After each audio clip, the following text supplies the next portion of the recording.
Okay, so good afternoon, class.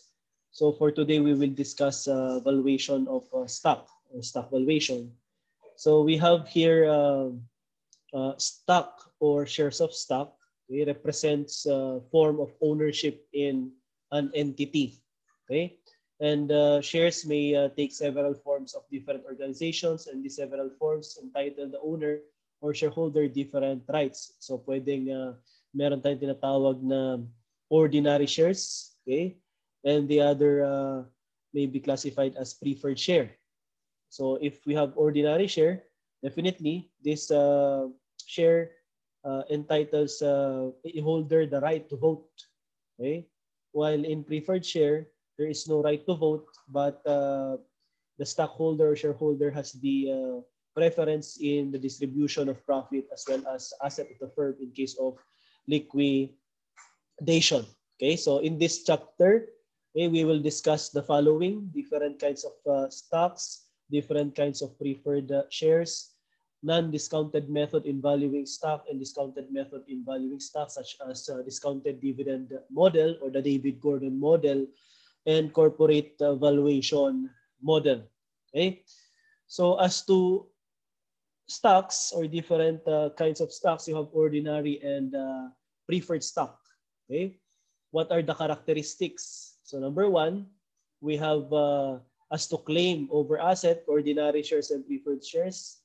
Okay, they both have claim over asset of the firm, but in case of liquidation, definitely the preferred stockholder has the preference. Okay, as to claim over earnings, both shares, okay, has a claim in the net income or net profit of the firm. But again, as to distribution, the preferred stock will have preference. Okay? As to voting rights, so you have here yes as to ordinary or common shares, and there is no voting right as to preferred share. Now, the different kinds of preferred shares are cumulative preferred share, okay, wherein the holder or stockholder is entitled to current dividend as well as those in arrears. Next, the non-cumulative preferred shares. Okay, these are shares wherein only those current dividends will be granted or given to the stockholder, and the dividends in arrears shall not be given to the said stockholder. Participating, those shares that entitles the holder to surplus profit after provision of the basic dividend to all classes of shares. Non-participating, only the basic dividend shall be provided to the holders of this kind of preference shares. So surplus profits after provision of the basic dividend shall be given to other classes. Okay, so they will not be participating in the distribution of the excess. Redeemable shares, okay, these are preferred shares or preference shares that grant the issuing company the right or power to redeem, okay, or purchase or buy back the shares after a certain period. So the company will allot definitely or appropriate fund, okay, for the said redeemable shares within a certain period. Okay, convertible shares, okay, the preferred share may be converted into ordinary shares. Now, how are we going to value, okay, stock? So again, we have the non-discounted method and the discounted method. Stock valuation class is simply the process of determining stock value. Okay, so in order for you as investor to be guided whether to buy additional shares or invest in that particular share or sell the said share. So your guide here, okay, or your guiding principle is just to compare the true value of the stock or the intrinsic value versus the perceived value or the market value. Okay? So in computing for the true value of the stock, okay, you can use the non-discounted method or the discounted method. Okay? And do not worry about the perceived value or the market value because the stock price are readily available in the market, particularly in the Philippine Stock Exchange. So let me show you say for example the stock price of Jollibee Food Corporation. So as of today, the stock price of Jollibee closed at 172.90. Okay? So this price is the so-called market price. Okay? Or the perceived value. So are you going to invest in Jollibee Food Corporation? Okay? And the answer is it depends on whether the intrinsic value is greater than the market value or vice versa. So, your guiding principle is if the intrinsic value or the true value is greater than the market price. For example, Jollibee, market price is 172.9.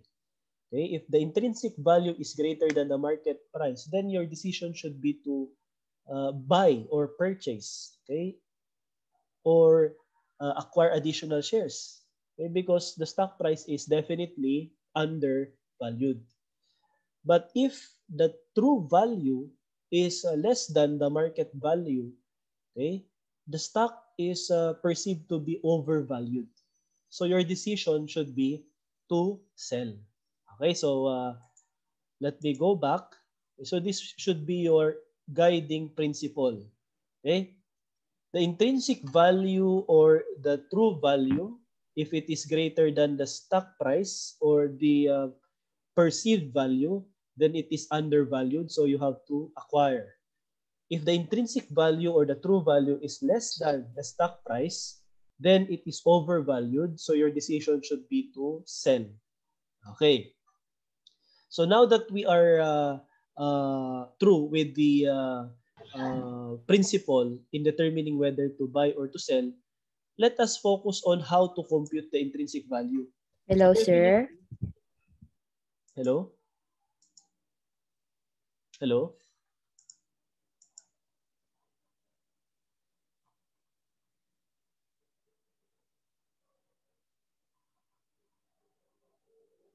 Yes?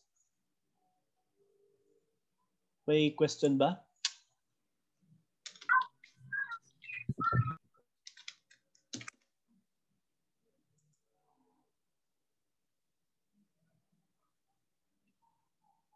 Nakikita nyo ba yung screen? Naka-share screen ba?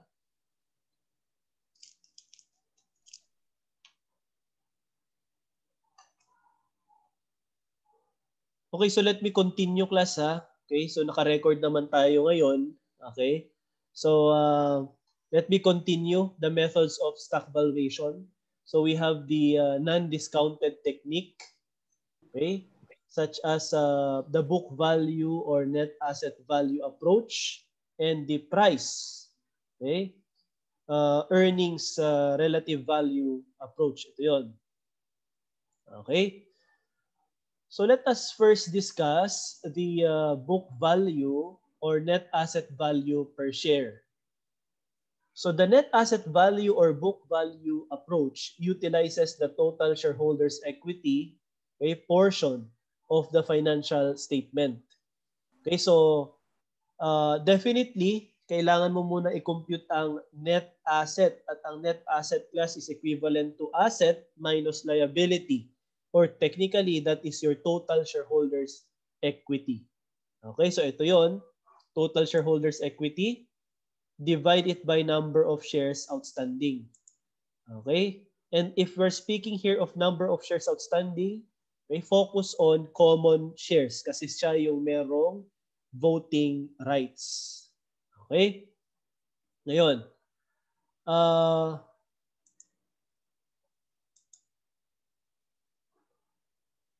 let us have this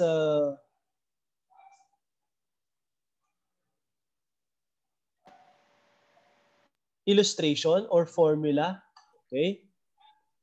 If there is preferred share. Okay? In this formula, it is assumed that the company is using only a single class of shares, which are common or ordinary shares. Okay? But if there are two classifications such as ordinary and preferred. So you have here your formula in determining the book value or net asset value per share.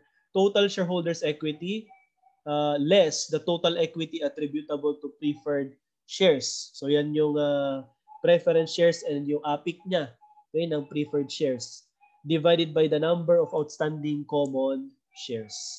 So say for example, okay, so ito, illustrative problem. SEC company has the following information derived from its recent audited FS. Total asset, 20 billion. Total liability, 10 billion. Total shareholders equity, 10 billion. So the number of ordinary shares issued and outstanding is equivalent to 1 million. So paano i-compute ang net asset value per share?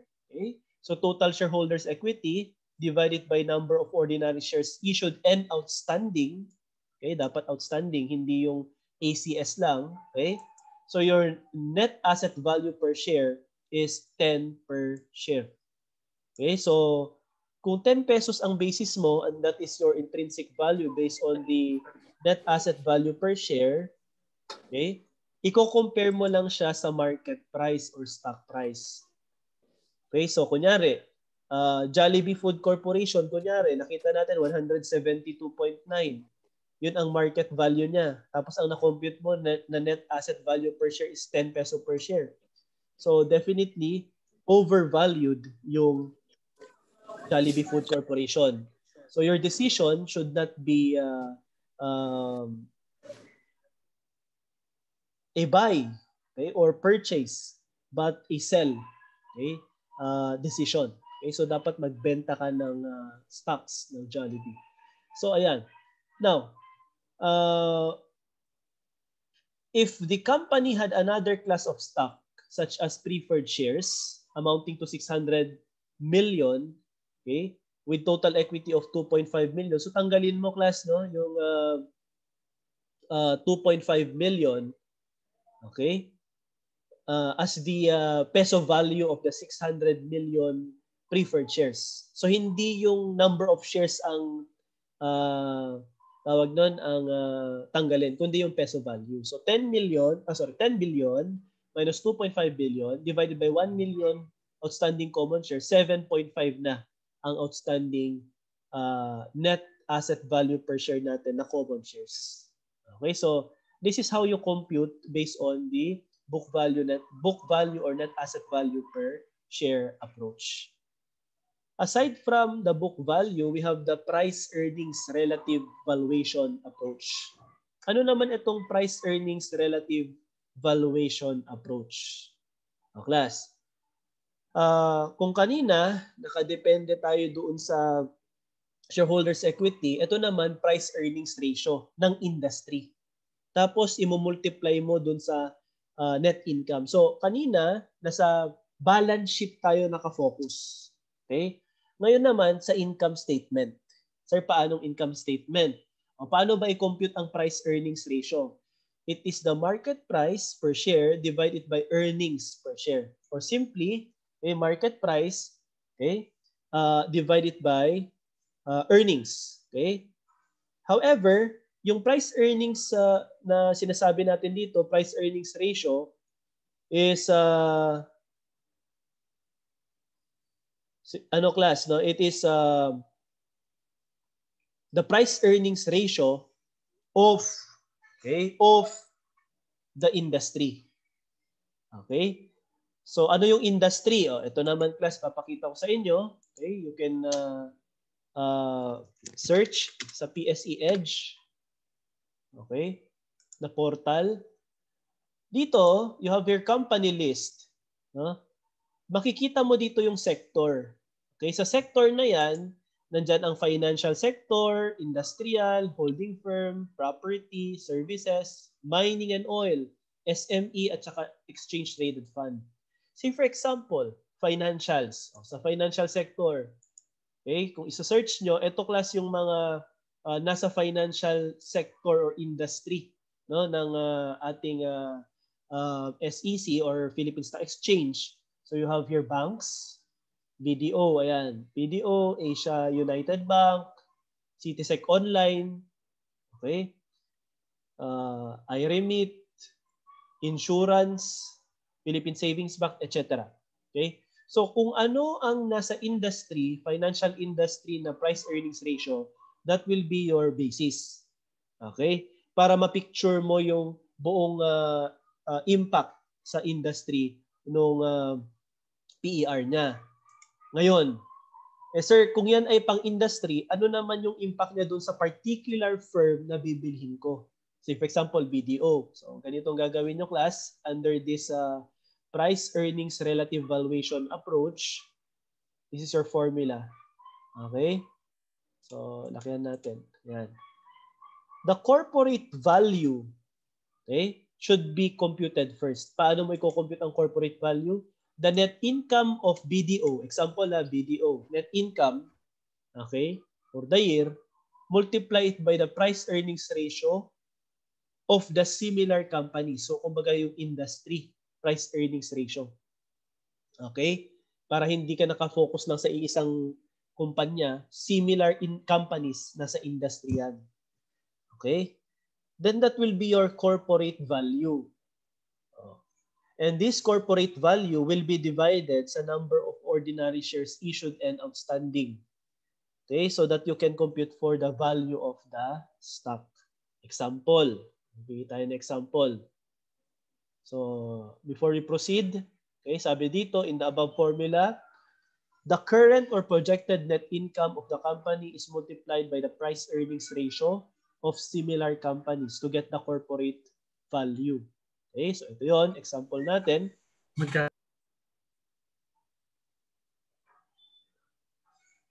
So we have here NA Technologies, okay, has a net income of 1 billion reported on previous year's audited financial statement.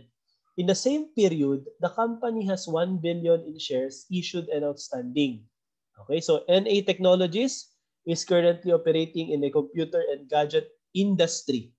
Okay, so what is the price earnings ratio of the said industry? So sabi sa problem, 5 times. Okay, so anong kailangan mo? Una, net income. So to compute for the corporate value of NA Technologies, okay, the net income which is 1 billion for the previous audited FS, okay, multiply it by 5 times industry price earnings ratio. Then the corporate value is 5 billion pesos. This corporate value of 5 billion pesos, i-divide mo naman sa number of ordinary shares outstanding. Okay, so you have the value of the stock is 5 peso per share. Okay? So, ganyan lang po kasimple class, no? Yung pag-compute ng value of the stock based on price earnings relative valuation approach. Okay, so wala tayong discount dito, no? Discounted model dito. Okay? So after this, yan, we proceed to the discounted technique. Okay?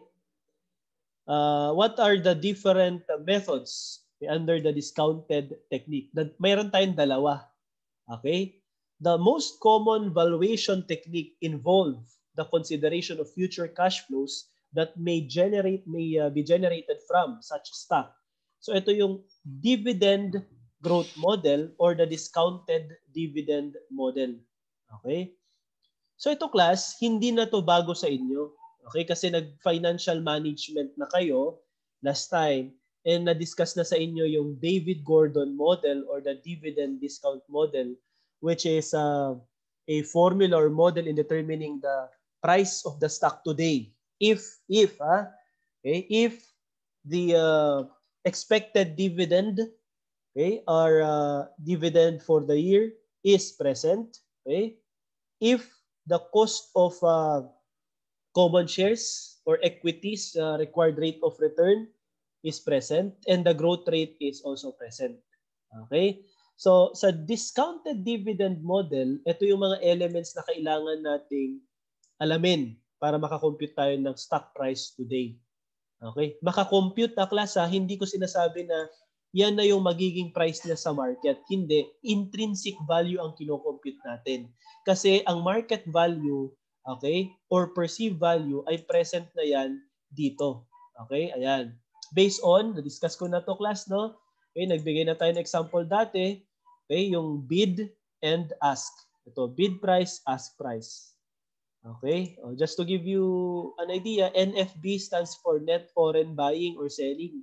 So negative 29.94 million, ibig sabihin, maraming mga foreigners ang nagbenta ng Jollibee stock. Okay? So going back dito sa ating lecture notes, so P sub 0 is the stock price today. Yan. D1 or D is the dividend or dividend at the end of the year or simply the expected dividend. KE or R is the required rate of return or the cost of equity. And the cost of equity class, okay, na-discuss natin ito, yan din yung tinatawag natin na R sub S, okay, applying the capital asset pricing model, CAPM, okay, CAPM, okay, and G is the growth rate, TD is the terminal date or horizon date, TV is the terminal value. So the discounted dividend model assumes that the dividend grow in three possible ways. Ito yun, class. So you have the zero growth model, okay? And the constant growth model and the non-constant growth model. Okay. So doon muna tayo, class, sa zero growth model. Okay.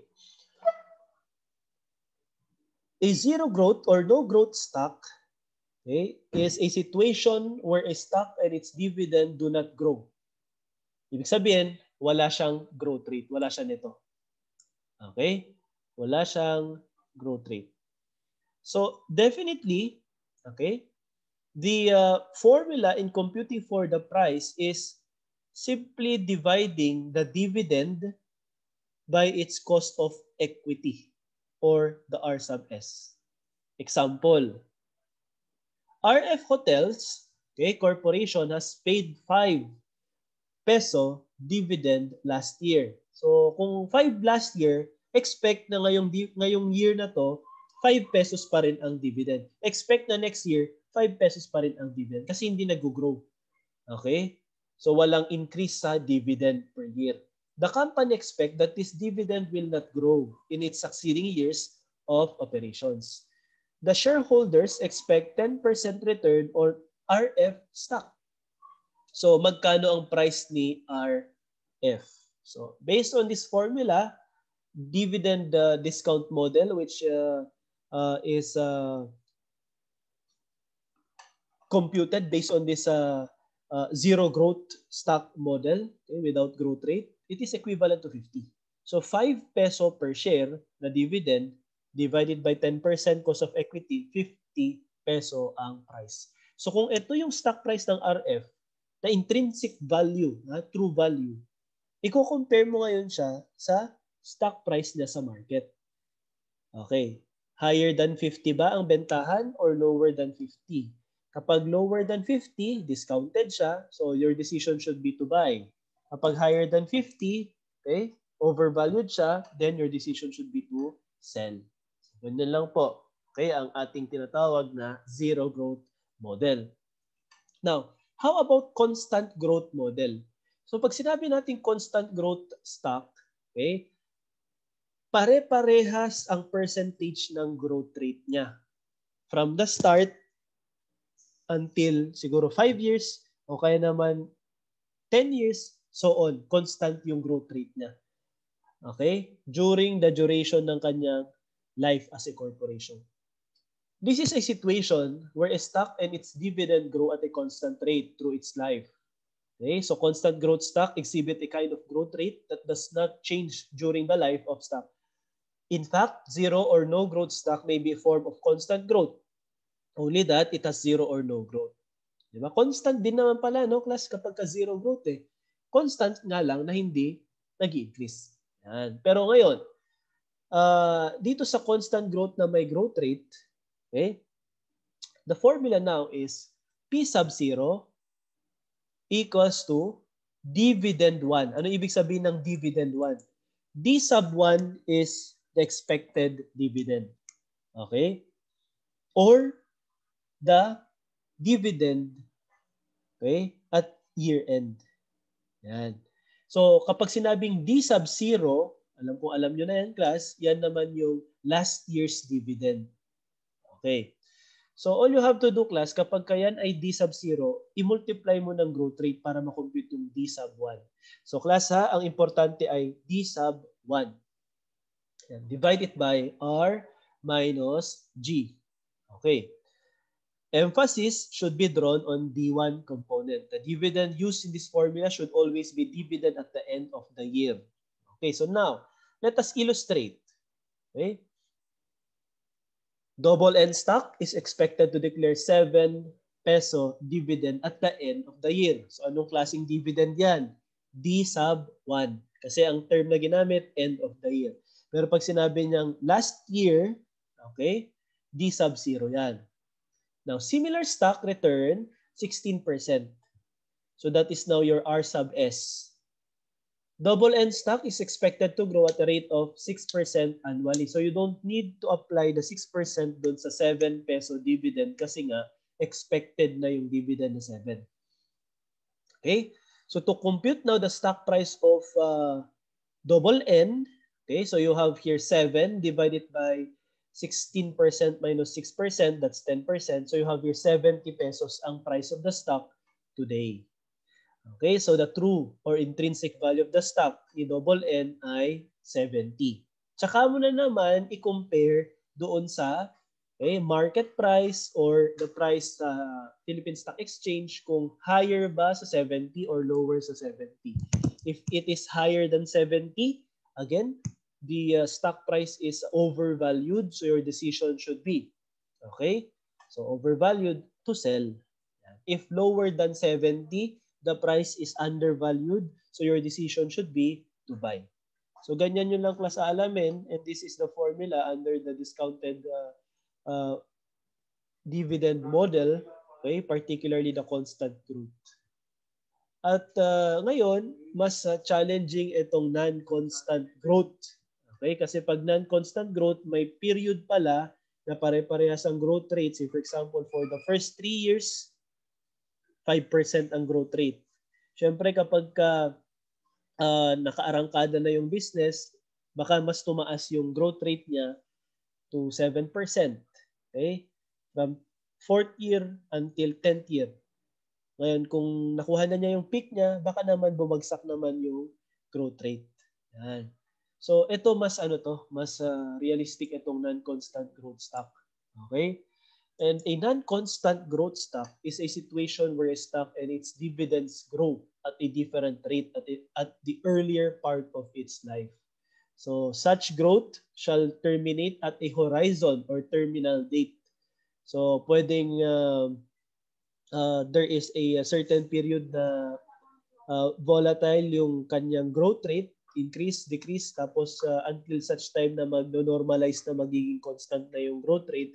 So the date, okay, when the growth rate starts at a constant rate is known as or termed as terminal date. Okay? So as such, there are two phases. We have the non-constant growth phase and the constant growth phase. So the terminal date again, class, is the date when the constant growth phase starts or the non-constant growth phase ends. Okay? So, ayan. So, ngayon, we have here additional discussion with respect to the terminal value computation. Okay? So again, the terminal date is the period in which the dividends stop growing non-constantly. Okay, so kung kailan titigil ang non-constant growth phase, yun na yung terminal date. Di ba pag sabing terminal, that's the end. Okay, terminal date, end period. Yan. Kaya di ba yung mga May sakit, di ba? Pag terminally ill, sinabing ganun, di ba? Parang malapit ng matapos. Mga ganun, ganun yung concept niya. So ngayon, kailangan mo i-compute yung terminal value. So how to compute the terminal value? So terminal value is computed similarly to a constant growth stock in which the dividend in a constant growth phase of the stock is collected and discounted to the terminal date. Okay? The formula for the valuation of non-constant growth stock is P sub 0 is equal to div1 over 1 plus R, div2 over 1 plus R sub 2 raised to 2, div3 over 1 plus R raised to 3, and so on hanggang sa terminal date niya. Okay? So the dividend on the terminal date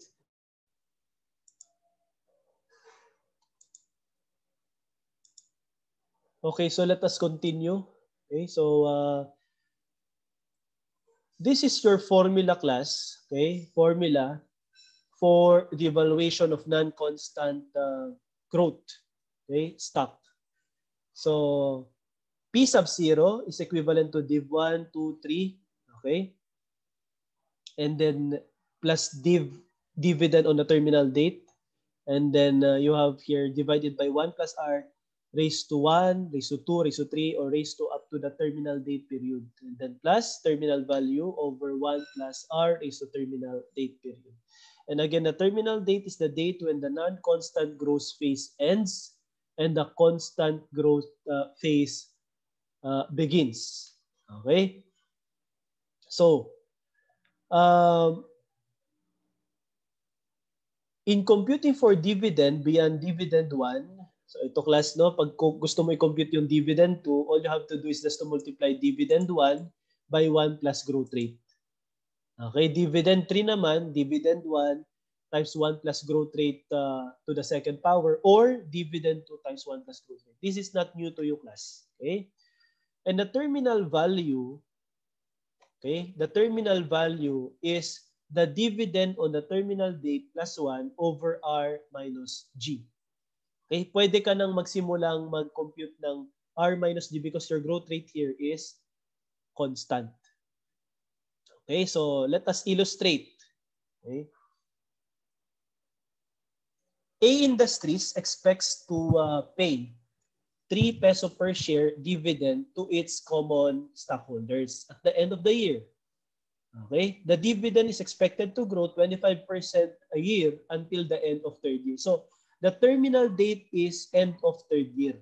So, starting fourth year, okay, sabi sa problem, after which time, the dividend is expected to grow at a constant rate of 5%. So, pinapakita lang class na sa first 3 years, mataas ang growth rate niya. Okay, mabilis siyang mag-expand, dumami yung kanyang revenue, etc. So, 25%. Okay? Now, however, on the fourth year, starting fourth year, or at the end of third year, okay, 5% na ang growth rate and so on. So, dyan na magsisimula ang kanyang tinatawag na constant growth phase. So, question number 1, when is the terminal date? And the terminal date is at the end of third year. It is the date, dito yon, it is the date when the non-constant growth phase ends and the constant growth phase begins. Okay? So ito yung timeline natin. Yan. D sub 1, D sub 2, D sub 3, tig to 25% ang growth rate. D sub 4, 5% na. And so on. Yan. So to compute, D sub 1, given na yan, 3 pesos. Okay? D sub 2, 3 pesos times 1.25 is 3.75. D sub 3, 3.75 times 1.25 is 4.6875. Yan. So na-compute natin yung mga dividend during the non-constant growth phase. So 3, 3.75, and 4.6875. Yan.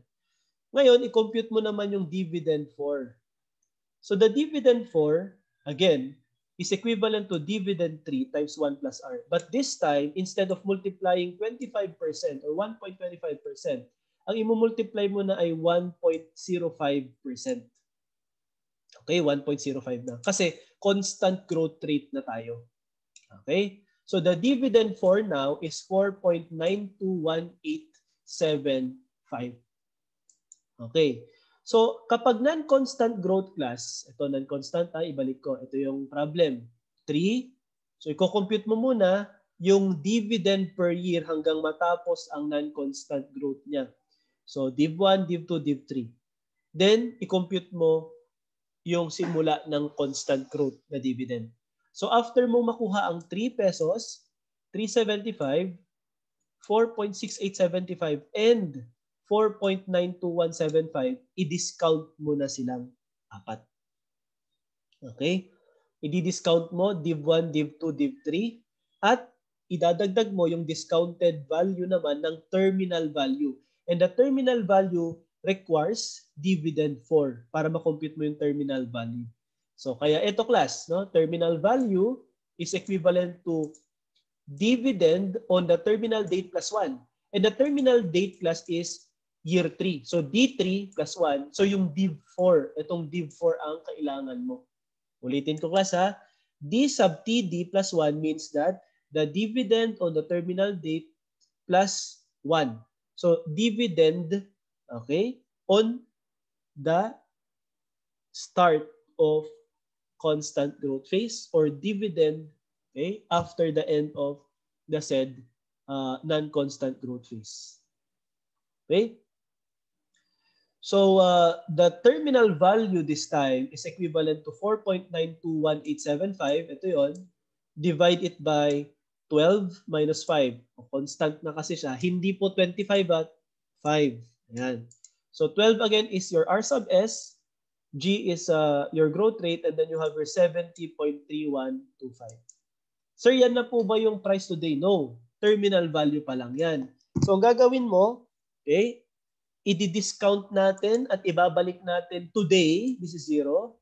Okay? Yung dividend 1, dividend 2, dividend 3 at terminal value using okay, yung cash flow, discounted cash flow technique. So, gagawin mo ganito class. Okay? So, 3 divided by 1.12. What is 12%? Your R sub S. Raised to 1. 3.75, 2 yan, di ba? Okay, para maging 0, 2, dapat raised to 2 naman to. Yan. So 3.75 over 1.12 raised to 2. Kung dividend 3 yan, okay, dapat para maging 0 ito, dapat ang pang-divide naman natin ay 1.12 or this is 1 plus R sub S raised to 3. Okay? And the dividend 4, kinailangan natin to compute the terminal value. Okay? And this is 70.312. Ito yun. Divided by 1 plus 12% raised to 3. Sir, bakit hindi raised to 4? O class, yung 4 dito, dividend 4, kinailangan mo lang to get the terminal value on the terminal date. And the terminal date is the date when, okay, the constant growth phase begins and the non-constant growth phase ends. So the terminal date technically is still 3. Ayan, 3. Okay? So kinailangan mo lang yung dividend 4 to get the TV 4, pero yung pang-divide mo dito is 1 plus R raised to the terminal date. And the terminal date is the date when the non-constant growth phase ends. Kailan yon? Year 3. So now, the price of the stock today is 59.05. Okay? And this 59.05 is the intrinsic value of the stock. Okay? And the intrinsic value now will be compared to the market value. If the market value is greater than intrinsic value, overvalued. So your decision again, kapag overvalued, is to sell. If the intrinsic value is greater than the market value, okay, so mas mababa ang market value, so siya ay undervalued. So your decision is to buy. Okay, so plus, ito yung discounted cash flow method natin, okay, non-constant growth. And the last approach is the corporate valuation or free cash flow model. Okay? So dito sa free cash flow model, hindi na tayo gagamit ng dividend. Okay? Ang gagamitin natin class ay ito yung mga components. Okay? Market value of the firm. Okay? Market value of debt and preferred stock. free cash flow at the end of the year, weighted average cost of capital, and growth rate. Tapos kung nakakita kayo ng terminal date, terminal value, outstanding common stock, okay? So ibig sabihin baka may non-constant phase din. Okay? Itong approach na ito. So before we proceed to corporate valuation or free cash flow model class, okay, gusto ko munang mag-focus tayo dito sa discounted cash flow model. Okay? So okay. So for now class, I would like to end my lecture with regard to discounted cash flow model today, but I will upload a handout for you to solve and apply what we have discussed. Okay, and then next meeting natin, we will proceed to corporate valuation model. Okay, para i-apply din based on the discussion next meeting as well as yung problem na isosolve yung corporate valuation model. Okay, so thank you for attending the class. Okay, so yung remaining time natin is for you to apply what we have discussed today. Okay, nasundan ba class? Nandyan ba kayo?